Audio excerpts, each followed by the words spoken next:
That's the meeting said this is the Detroit Community Land Bank. Detroit's more important than Troy, I guess. So if they had their money and their staff, we could do some pretty incredible stuff. The Detroit Land Bank, their employee count was bigger than the city of Troy's count. Oh my goodness. Really? It is insane. Yeah. They also get funding from old corporate sponsors there. They get funding.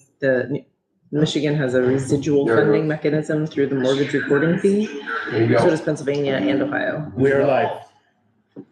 They used to. You get all the flavor. All right, we're ready, Jamie. Morning, everyone. Welcome to the Troy Community Land Bank Monthly Board of Directors meeting. Today is June 15th, 2026. We will call to order at 8:32. We'll start with the roll call. Monica Kuzieski. Here. Andrew Cooper. Here. Brian Barker. Here. Tim Ashman-Pearson. Here. James Mager. Here. Suzanne Spellin. Here. Brian Sano. Here. Absent is Tamara DiMartino and Seamus Don. I feel like there's one more. Yeah, Bob. Bob Collins. Oh, and Bob Bob said he Collins, was going to sorry. make it, yep. Also in attendance is Executive Director Brad Lewis, Project Manager Paul Donnelly, and intern Jeff Cowling. Cal, thank you. We will start with a review of our meeting minutes from May 20th, 2026. Everybody get a chance to review?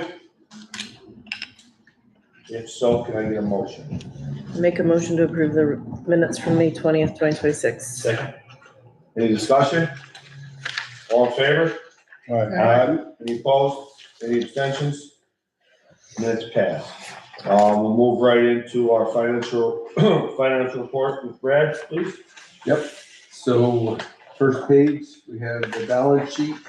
Yep. 4-pager for the balance sheet. I'll go over some highlighted items I have. We have currently in our bank accounts $470,000. We have a grant receivable from the state for $260,000. And our liabilities on that 260 is about $150,000. So we had over 500,000 in roughly liquid cash once the state reimburses us and we pay out the vendors we owe. We had a monumental month because with that grant reimbursement, the land bank now has equity over $2 million. So the organization has a value of $2.1 million at this point. That's after you deduct liabilities, we're left with that value. In our profit and loss statement this month, we have $511,000 in profit so far this year. And I think that's the first 5.5 months because June is not over yet. But this doesn't take into account June, so it's just the first 5 months. So we're on track for 100,000 a month, so we're doing pretty good in that way. I mean, again, it's mostly just the LBI capital improvement grant goes right into the fixing up buildings, and then that's what drives our profitability in general. And then once we sell them, we're going to take a loss on some of the buildings, but a small loss in terms of what we paid to fix them versus what our programming allows us to sell it for. But otherwise, we're up $500,000 this year. And then I have the reconciliation reports. There was only one item I wanted to address, but I'm always open for questions. It's just, there's one item that doesn't have a label on it. It's $30. It's $527 in our general account. And that was just the city of Troy water expense that wasn't labeled before it was reconciled. Once you do a reconciliation in QuickBooks, it locks in however you had put it before. So if you modify things later, it doesn't adjust. So once you click save, it says in the time when, you know, at the top it says reconciled by Good Book Accounting. So once Desmond hit save, he did not title that one City of Troy water. I just didn't want anybody to think that $30 went awry somewhere. Otherwise, the rest of the reconciliation reports are there, and I'm available for questions. I think it was provided ahead of time. So everybody had it in case they wanted to peruse it. Brad, 2.2 million, the liabilities get accounted for against equity? So you're saying on the balance sheet at the end, Yeah. it says our total for liabilities and equity is 2.277, right? Yeah. Million. If you look at the line above that, the total for equity is that amount. And the line in bold above 3 above it is the total for liabilities. So your liabilities are 167,000 and your equity is 2.1 million. So when you add them together, you end up with the 2.2 million in total, essentially assets. Your assets get paid for by your liabilities and your owner's equity, the old ALLO acronym. And so they pick, in this case, in our organization, we have $2.277 million in assets that are paid for by $167,000 in liabilities and $2,100,000 and roughly $10,000 in owner's equity, or in our case, equity for the organization. That's standard accounting, then you add the liabilities to the equity rather than. Yeah, the standard thing would be basically any of the assets you have to be paid for by some way. So we say we have cash in a bank that we owe a vendor, you pay for the cash by way of liability, or you just have the cash, which is owner's equity. So we're holding on value of $2.1 million. I'd like to say, I say it like this so I can explain the organization to people in City Hall. If you guys all voted to dissolve the land bank, the city would make $2.1 million on the dissolving of the land bank, because the land bank in essence is owned by the city and you guys are the stewards of it. In the bylaws, it says if the board votes to dissolve, the city gets all the property, gets all the cash and everything else. Understood, thank you. Yeah. Brad, I got, 2, I think. Yep. The one I think I already know is Lance's Hauling, is that for 9th Street? Yes, they did the clean out. That was only 5,200? For them to clean out? Was it 52 or 50? I might have been 52. 5,250, Yeah, yep. beautiful. Pro Climb LLC, Mm-hmm. who was that? So they did 2, we went over just last month, they did 2 different clean outs, and I believe the second one was Glen Avenue. That's what I thought, Yep. thank you. And that's just, that's the picture of trash I think I sent to everybody last month. That was the backyard, side yard. Yes, I thought, thank you. There's a street cleaner. Everybody good? Oh, is it the air conditioner? Oh, I thought it was a street cleaner. Right on schedule. Just to be a little over the top, Jamie. I only asked because that 5,200 thing, and I thought I had asked about that last month. I'm astonished that we had somebody clean that out for 50. I'll tell you what, those guys are great. Lance is Woolley. Very great over. Lance is full. I want. No, that's a lot of crap. So Jamie, that's the jump that they took away for us. And just in general, they just, the guys they even took the stump out in the front there. That's the Pro Climb guys working on it. So that was that one. Yes, I do remember. This was last month. You showed that image in the back of the truck. I was more focused on, again, the 5,200. Yep, no, it's good. That's amazing. We got people that were 10,000, but the more quotes you get, you're gonna get the lower ones somehow. Is that it for your financial report, Greg? That's it for the report. Move right into your director's report, please. Okay, yeah, I provided again the PDF. PDF, and it's attached here. I'll go over the italicized ones, but I'm open for any questions about any of the operations we had this month. I go in order of the agenda, so that way if anybody's following along, they don't wonder why we're so scattered. But the brickwork started at 332 9th Street, and largely it's complete. And at this point, we're working on that area was so rotten from the roof drain that all the floor joists on the second and first floor in that corner need to be sistered. So we're working with the engineer in order to spec out that. I'm meeting with tomorrow or the next day to finalize those. But basically how that joists are going to be sistered, tied into the brick, and that's going to help us determine how we're going to finish that off. But the hole in the wall is gone, and I can show pictures of that, but that's coming as well. So we had our grand opening yesterday at 871 River Street, or really just a open house so that people don't have to schedule an appointment, come see what we got going on here, and give the neighbors a cookout so they know what we're doing. It was good. We invited people. Jeffrey went across the street, invited people to come off the stoop. All and the say, "Come get-" kids, all the Yeah. kids, yeah.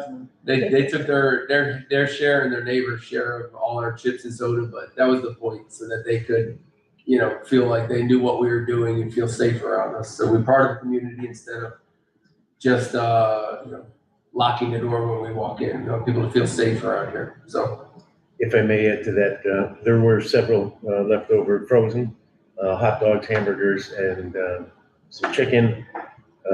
We gave that to Eric Wisher to take for the grand opening of the aquatic center, because they'll be giving away free food there. Yeah. And he will be volunteering his time once again. A special thanks to Eric. Yeah, Eric did great, Jeff did great, Jeff did Paul's great. son did great. They really were the people who probably had to ice their backs at the end. They really did all great job, so great job to them. Will the land bank get credit for the aquatic center feeding? I've already got an email sent.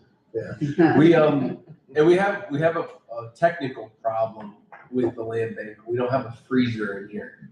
So because of that, any frozen food we had would have just gone in the I trash. think you're just fine with that.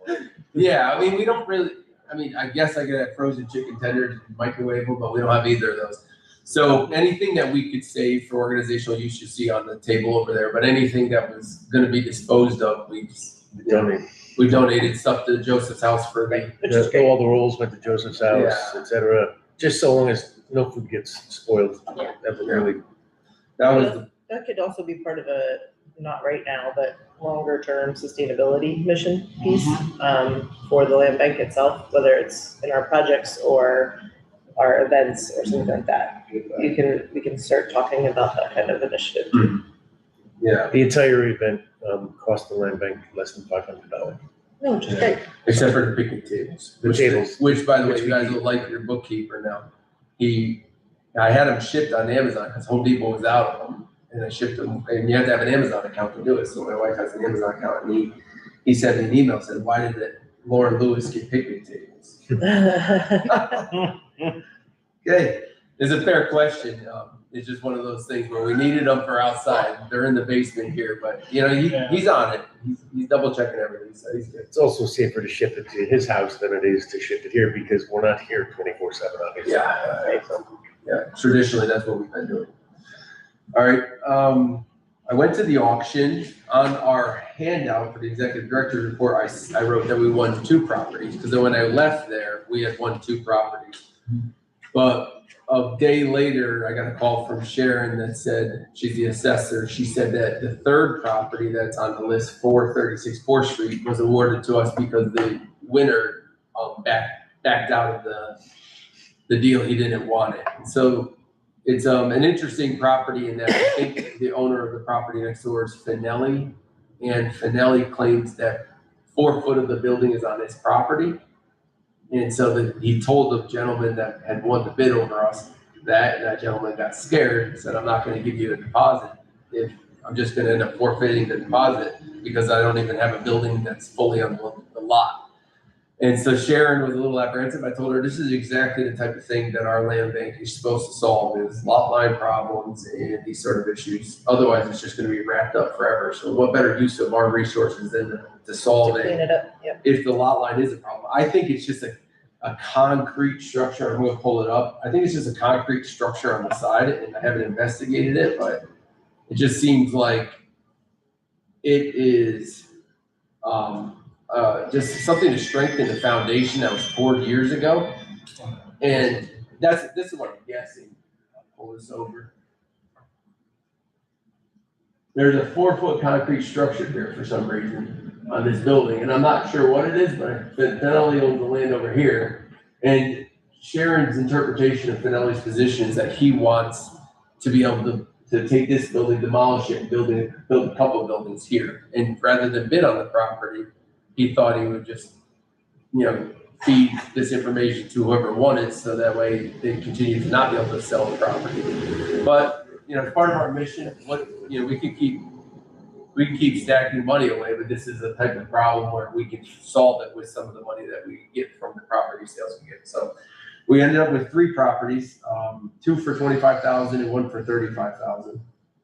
At 325 9th Street, I bid against a couple of people because it was the first one on the docket that we were going after, and it was right across the street from 332. But the other ones, I just was the first one to raise my hand, and well, the next one was 13th Street. Nobody bid against me. So I said, all right, we already have two. I'm not going to keep bidding against people at this point. And then so I raised my hand first, the next two.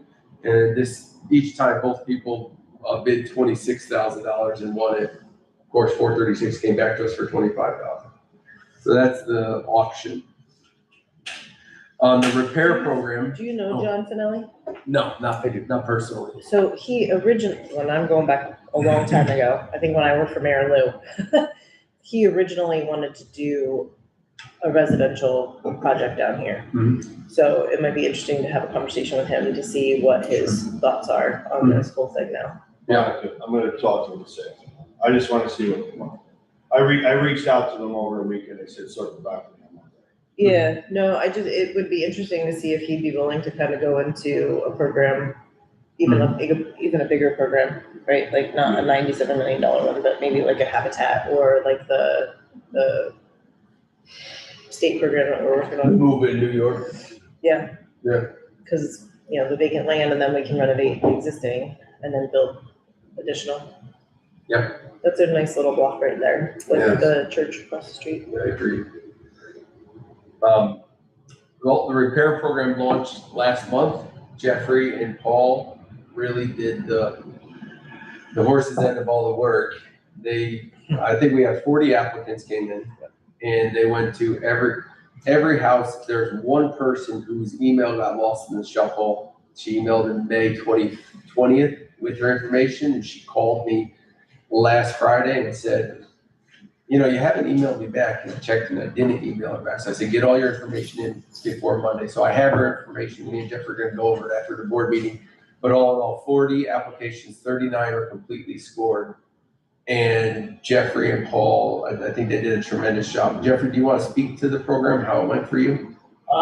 There's not a lot else that I could say that Brett hasn't already covered. It was a lot of people coming in, a lot of juggling and kind of keeping all of this stuff straight. There was a lot of, I think, learning on the job for me about what the conflicts of interest that we might have had, are, how we're gonna handle them. And then it was just kind of learning what we cover, what we don't, and just kind of really getting a feel for the community, I think, for me anyway. We visited 40 homeowners in less than 3 weeks and assessed their properties to the best of our abilities. Great. I sent out to the board, we sort of did it blind for you guys so that you didn't have to see your neighbor's name pop up and vote on it, because that would be a little awkward for you. Of course, it's available to you upon request, any of these people, but we just labeled them in different ways with different names. And we put them on a scoring matrix, and I emailed that out, and I think everybody got it. And essentially, our rubric provided scores for their AMI versus household. And people who had 1040s, we allowed to score their AMI, fully score it against the rubric. But some people were providing only SSI only. SSI, state pension only. And the problem that we found with that, and I'm sure half of them weren't doing this, maybe more than that weren't doing this, but you could easily have rental income or a trust fund that you're not disclosing to us on top of it. But most of the people with the SSI only, I'd have to say all of them really, were making less than $20,000 a year on Social Security. And this is one person can make up to 100,000. So it was one of those situations where we only gave them 10 points, whereas they could have probably qualified for 25. So they actually lost 15 points on the program if they didn't provide their 1040. We could also highlight, we also accepted alternative means even if you didn't file taxes. So for example, you can see there if you are on SNAP, or at least if you applied for SNAP, they would have done a full kind of accounting of your income. And so we accepted that as proof of income. And that's per HCR's Guideline. repair program guideline. Yeah. Then we took the census tract. So if you're every census tract is labeled 400, 401, 410. And that's basically the amount of money that the average person that lives in that census tract makes. And the lower the census tract, the higher we rank the score. So if you see down here, this person lives in census tract 403, and the average person's making 76,000, they got 6 points versus people who live in these census tracts at $40,000 or $50,000. And of course, this particular person lives in 412, which is a $92,000 census tract. and they only got 3 points. So that was part of the rubric, project readiness. There were some people that were applying for things like, for instance, they say, I think my foundation has a problem, but they couldn't point to the problem, and we have to get an engineer to come spec it out or discover what the problem would be. So they scored lower on project readiness than somebody who said, my roof needs to be fixed. You can see that the shingles are literally missing. Like, for instance, I'll just do a step aside here because I know this particular person. When you zoom right into her roof here, she's got the shingles actually off the roof there. And so it was obvious that you just have to start ripping. Most roofers will do that roof in a day. So that project's ready to go versus ones where you have to discover issues and solutions. So we scored them different. Now, all that to say is everybody scored more than 50 points, and 50 was the minimum in order to consider a project application. The code violations, nobody came back with code violations, you get points if you had code violations, which is an interesting thing. Everybody listed no code violations on their application. Code hadn't responded with any concerns with any of the applicants. So they have violations, they're just not documented with code. Which, obviously if your roof is leaking, it's a violation of code. It's just not, code hasn't come and issued you a citation for it. We've seen it as simple as in one resident where the entry step to get to the person's home was over 9 inches. I'm sorry, it was 11 and a half inches, yep. inches. And in code is obviously more like 7.5. So I mean, it's a tripping hazard as it is, and it's been that way since the home was built, but it's out of code. And then, so we have, part of our rubric was completeness, and everybody got 5 because every application was complete. Yep. And that was the goal, except Well, for maybe the well, I'm bottom not one. gonna say the bottom one, yeah, but you said that she. She got us back to 10. I called that individual and said, if you don't give us your proof of income, we can't score your application. You're gonna be denied completely. And he got till the end of today. That was last Friday, and she did it, so. Yeah. Overall property condition, after we do the repair, there are some people's houses that, they'll get 7 because they need a lot more work that we can provide. But the people who just needed the roof and their property's in pristine condition, Or a furnace or a boiler. yeah, it scored higher from our perspective. And then the note of the type of work they're doing is over on the side. A lot of people scored 25, especially when your roof is missing shingles and your steps need to be replaced, your furnace needs to be replaced. In the board view folder there we go. There's our scoring rubric, and this is the subjective part of it. Jeffrey and Paul, I covered this up and just give them their number 11S here. They went there and they said, this person needs a roof replacement. This is the lady with the missing shingles, and you can visible from the street, and everything else. They went inside to the readiness, the repair context, and the scope of work fit. This lady she's living on Social Security, had to file their 1040, single family house, missing shingles on her roof, and she's a perfect candidate because everything else was perfect in her house. So. Yep. Beautiful. Those folders are all available for you guys in the board view. Open for questions on that. Of course, it's a big item later for our resolutions. I saw historic trim on one of them. Are any of the houses in a historic district? Yes, one of them we noted specifically. I think it was. Oh God. So. And take your time. You don't have to say it, but It's in Lansingburg. yeah, Yeah, it's in Lansingburg Historic District, and one of the things they wanted was a replacement of all the windows, including, I think, there's like bay windows that have historic trim that is like completely rotting away. So I think that'd probably be protected under, So is it the applicant's responsibility to go to historic review, or is Well, we it? have to go to historic review on our environmentals. So Paul, you can speak to our environmental work that we do with SHPO.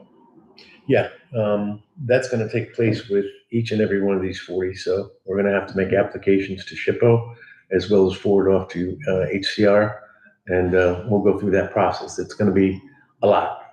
But if this is in a designated historic district, we'll have to go through our local historic preservation too.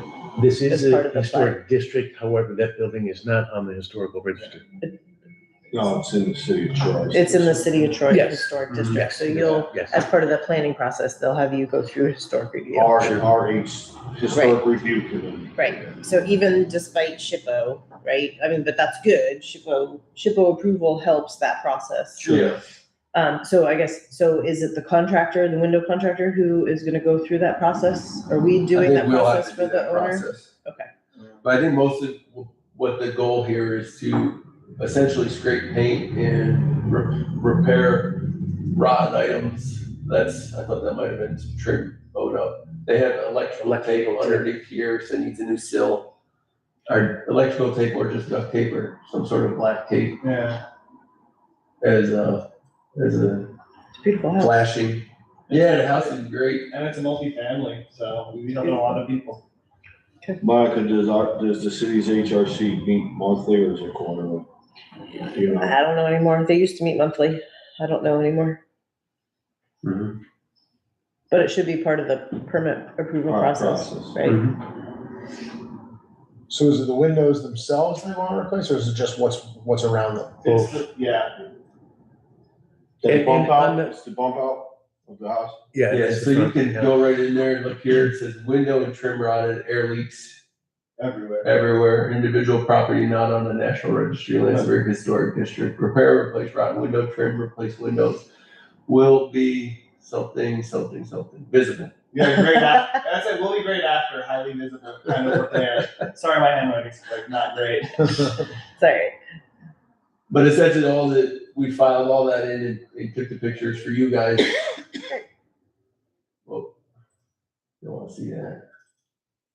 Yeah, that over here. For now, I mean, it's available for you guys, we just made a separate one so that you guys don't have to feel like you are picking your neighbors. So the total funding that we received, will this eat up all of that and then whatever's left, we'll have a second round? Is that the? I don't think that, we have $500,000. If we had 40 applicants, now mind you, about 10 or 15 of them, the city has told me they might have a school bill, a water bill, a refuge bill, they haven't paid. So if they don't go pay those bills and the city gives me the clear, they're disqualified. Right. A lot of them, say 20, 25 of them are all caught up to date with everything. One person doesn't, the city says they don't actually own the building, which is gonna be a big fun thing to deal with. So I suspect that 25 to 35 of the people are gonna be easily funded. The problem is the money, we have $500,000. And Right. so the individual with the 11.5-inch step just needs one step poured in front of the 11.5-inch step, and that's the whole grant. So we're gonna work really hard to pour something I could do probably in 4 hours. We're gonna spend probably 8 hours planning for a 4-hour job. I should just do it on the weekend, I'll save everybody time. But, that individual is probably like $1,000 procurement. Right. Whereas a roof might be 15, 20. So a lot of people in Hillsview Heights applied for this program. Yeah. Their roofs are capes. They're about $15,000, I think. Give or take. Yeah, and so Okay. those, if we had 20 people at $15,000, we're only spending 300. But then this individual with the cornice and the windows, that might be 20,000. That I'm might not be sure. 30, that might be 30 or 35. And some people applied for roof and boiler. So I think that by going in order of the highest scored people, we'll end up using up the funds. As we go down, we'll find a cutoff and say, that's it. But I think round one should take care of all of it. So as long as people pay their taxes and there's small stuff they owe, like the second installment of the trash bill or something like that, or the first installment of the trash bill. You'd spend the $200 to get the grant, I'm sure. Sure. Or they might just not know it, so.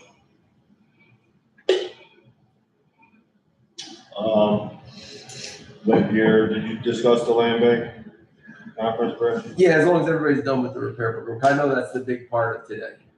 Is the SHPO console because it's HCR fund? Yes. Yeah. But I'll get into the land bank conference here. There is a component of that thing where we're discussing our environmental packets at the Land Bank Association conference, and they said that we have a broad exemption of some sort that I have to investigate. And I'd love to see that. I mean, like, yeah, you need to get SHPO to say it's okay to replace the roof on a Cape Cod. Sure. You know, it's shingles and it's shingles. It's kind of beat a dead horse. But anyway, so that's why we have to do it as part of the packet, but then there's become some sort of awareness at the conference that we had the broad exemption. The conference was good, although I wish people talked more about construction costs instead of the two big themes from all the other executive directors are they want properties free and clear passed through the city to them, which, you know, obviously we've never encountered that. I mean, we have in some ways, but it's never been the whole amount. So they're really trying to wean themselves off of that traditional way land banks operated. And then also they wanted more funding.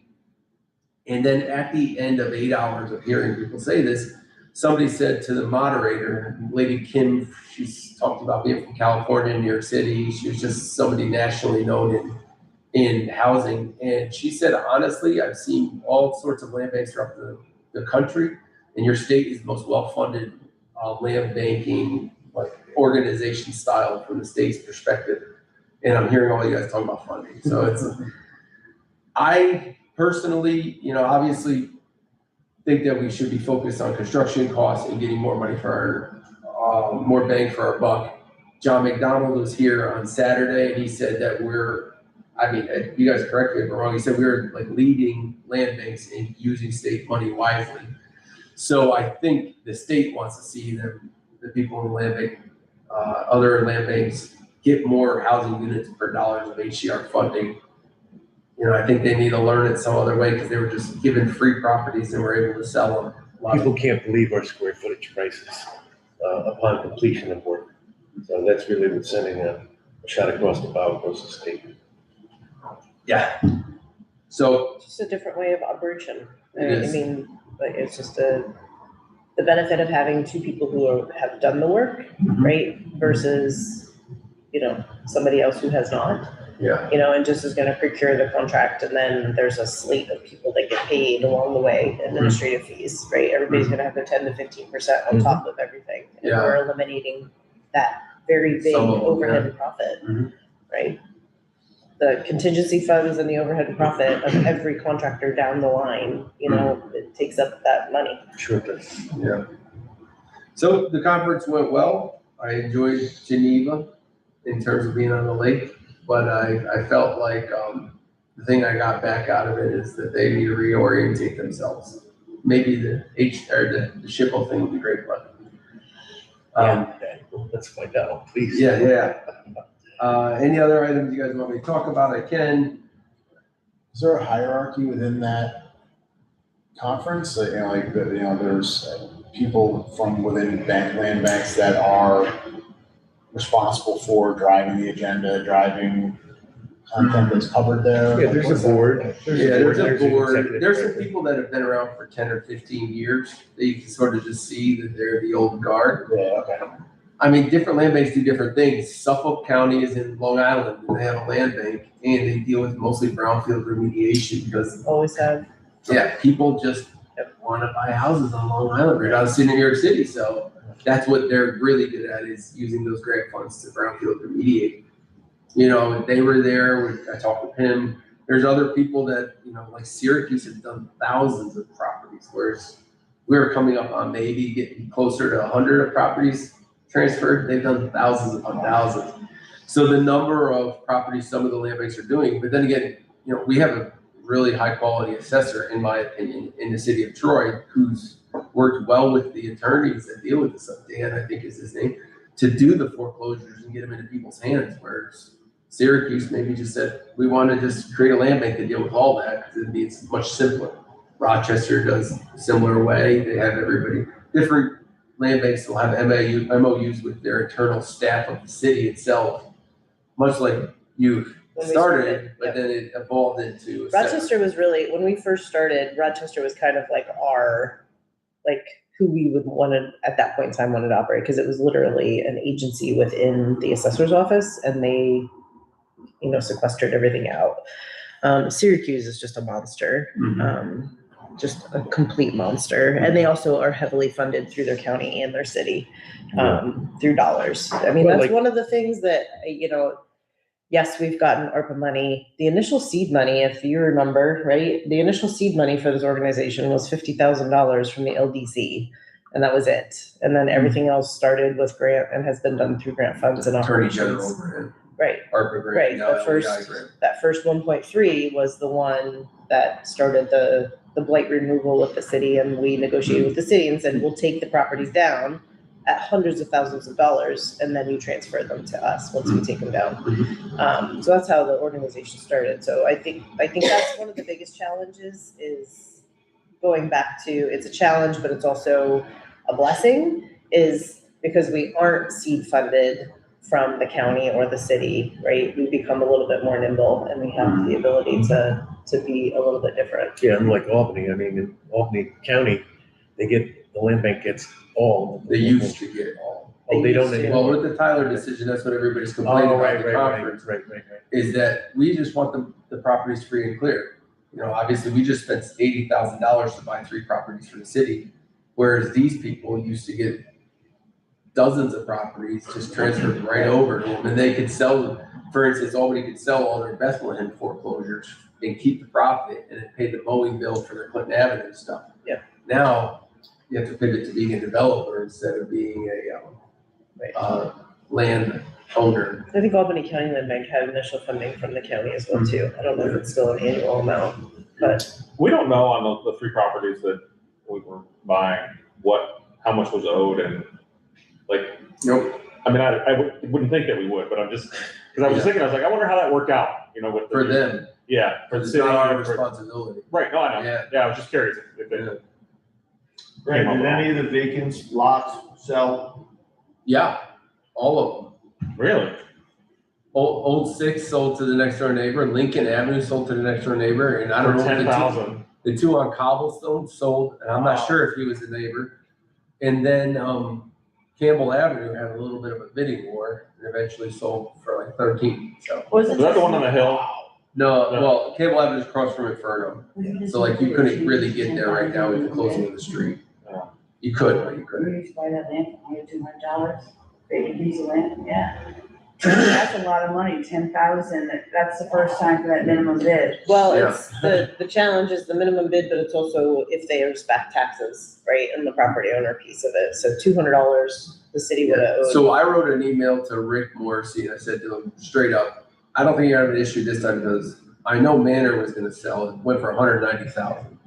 The other 4, we were bidding on, so I said, I know you're gonna sell all your houses. But going forward, if you have some very terrible houses, you should just set the minimum bid to the amount you're owed. Right. And by doing that, if it goes twice, then you can now legally transfer the ownership to the land bank. Right. Or it's just part of the law, because it means nobody wants it and there's no surplus. And that it specifically says land bank at that point. So I recommended to Rick to just don't create an arbitrary one that could be higher, could be lower, or whatever. Create one that's, pinned right to the amount owed. That way we can transfer it after 2 times. And that's the property that the private market doesn't want to develop, that we should take our funds to fix or do whatever we need to do. Solution. Did you have I didn't get a response, unfortunately. All right, we'll move right into our resolutions. Resolution 2611, delegating the authority for executive director to award home repair program funds in order of application score. So this is back to what we had just. I make a motion to approve resolution 26.11. Get a second? I'll second. Any other discussion? Michelle should take over, right? Yeah, so before we vote, there are 2 board members who were applicants or would be the beneficiary of work done for an applicant. So if they could please excuse themselves for the voting portion. Planned on it. Yep. And by excuse, you mean just go out front? Abstain. Yeah, just go out Oh, front, out front. in case there is in case anyone does want to have discussion. I won't keep you out there longer than a half hour. Just make sure the street cleaner's doing his job. So I put the resolution in case people didn't get to read Michelle's resolution. It was at 10 o'clock last night. It's up on the board. If you want me to read it, I can. It really just goes through what we had already discussed about how the amount of funds available, how the scoring guidelines were created. And then, based on the number of, at this point, eligible applicants, how funding will be dispersed based on descending score. Do we, so do we have a maximum? So I understand, we have scoring and we work in order, but the maximum budget for, You can't, yeah, HR says you can't 40,000. spend more than 40 on a certain building. and that's what we're sticking with? Well, We have to, can't- it's the mandate from the We're gonna state. spend less than that on most of them. Yeah, I didn't mean, did we agree? I guess I want to clarify. Yeah, I can't go that is outside what we have. HR's guidelines, so Yep. their Okay. But program. most of the work that's been proposed by these applicants, even if it is a roof and a boiler, that shouldn't touch 40. It shouldn't, Yeah. It shouldn't. because we're procuring brand new systems installs for a furnace for $15,000 and brand new roofs for $20,000, that's 35. Right. A Yeah. brand new roof is what they're proposing, but just the boiler is only a component of the whole system. It should be 7,000-8,000, I think. Right. Probably. Let's say, call it 10, it's still not gonna reach the 40, threshold. yeah. And do we have to bid each one of these separately? Oh, yeah, that's coming. That's resolution 26. Okay. I mean, 13. that's sort of too bad, because if there are several roofs and several HVACs. Yeah. It's too bad we couldn't look for a package and. I gave Jeffrey the up and down by saying to him, Why why did you let them do the scope of roof, boiler, foundation? I go, now you got 3 procurements on 40 applicants, that's 120. Yeah. No, Yeah. I give him a heart. We're trying to give Jeffrey, as much of a taste of what the real world's gonna be like, so when he goes, Yeah. wherever he goes, he's gonna say, wow, this job's so much easier than a land bank. I'm never gonna pay. You get paid well. That's all what I expected. I just wanted to be clear that's what we're at all. Any other questions on, resolution 2611? All in favor? Aye. Any opposed, any abstentions? Motion 2611 passes, we'll move to, I guess. Suzanne and Kim are abstentions, correct? Yeah. Yes, so it passes 5-2.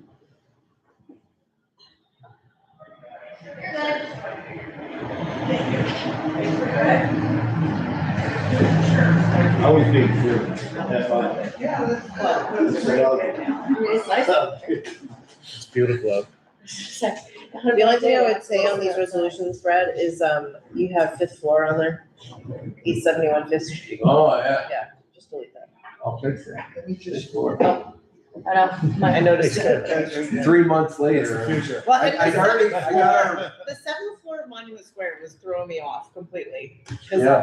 I think of it as the Henrik Hudson, yeah, not Monument Square. well, we were right on, I love the office, looking overlooking the Hudson, but, No, it just was, I was thinking Headley Building, cause I'm like, Monument Square is not the Headley. yeah. I was thinking Because Headley. you started the Headley building, but then when I took But that was all over her 2 fault. years ago, it was 7th floor. That's where we did our You're job, welcome. my job interview, Yeah. all interview. Yeah.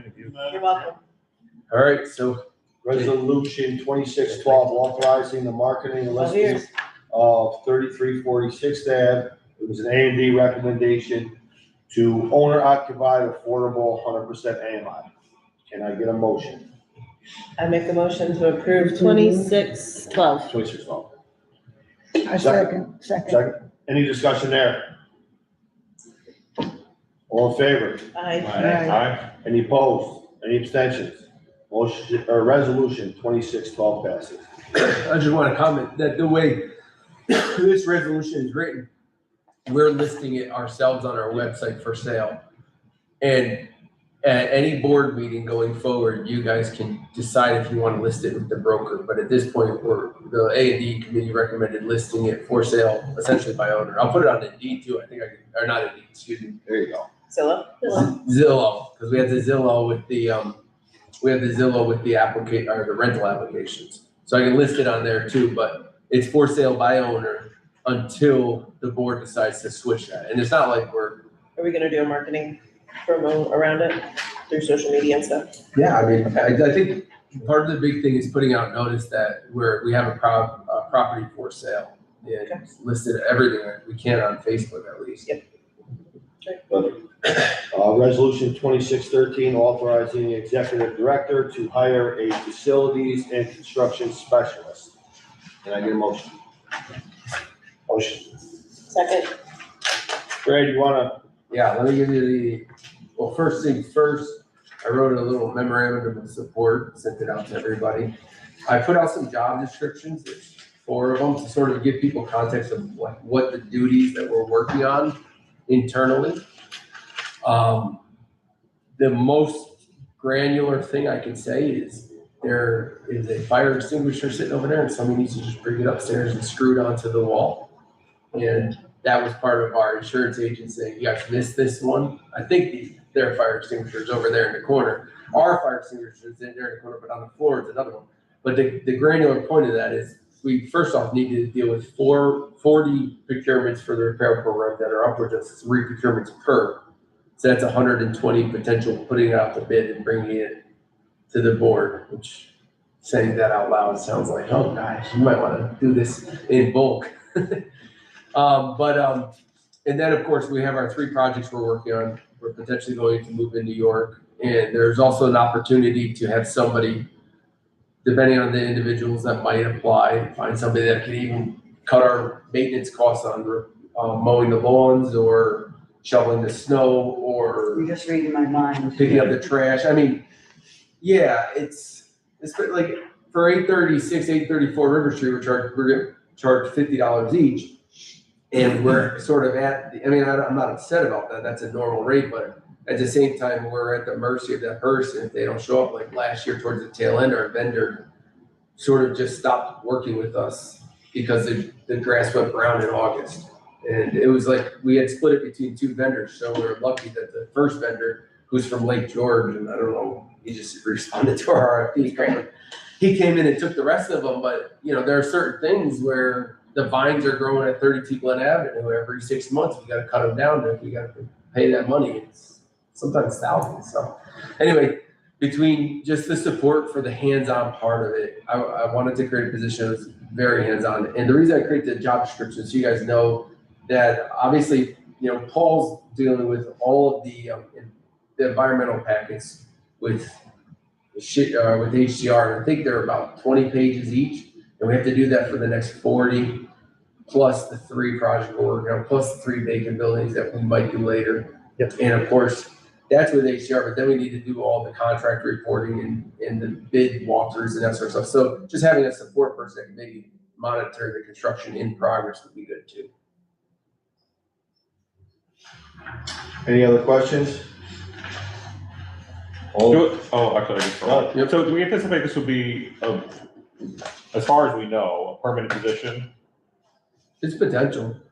One question. We don't have like a time frame. We're thinking, well, for the next 6 months, we're gonna need this. Yeah, it's gonna be an hourly position in my mind. And, I'll list it on Indeed. This one I'll do on Indeed, not Zillow. And because it's hourly, if there's literally nothing to do, there will just be no work that week. Yeah, I was sort of anticipating how, in marketing the position and who was gonna apply, and if you're like, well, you may or may not get hours any week, and that's less appealing to some people. I'm targeting. If you find the right person, it's great, but.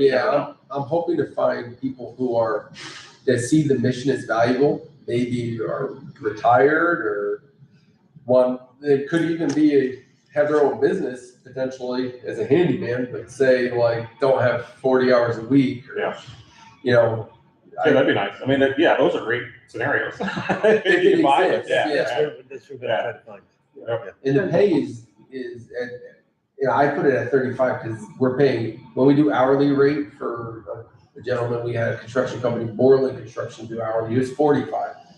And he was great. He's the one that caulked all that, the beams over there. But now I need somebody to paint that beam. We want to paint this beam the same color as the door to take the blue all the way through. But, somebody just got to get up there and do it. I wouldn't paint that beam. No? So it's already I would painted. pull some of those nails out. I see those. I know.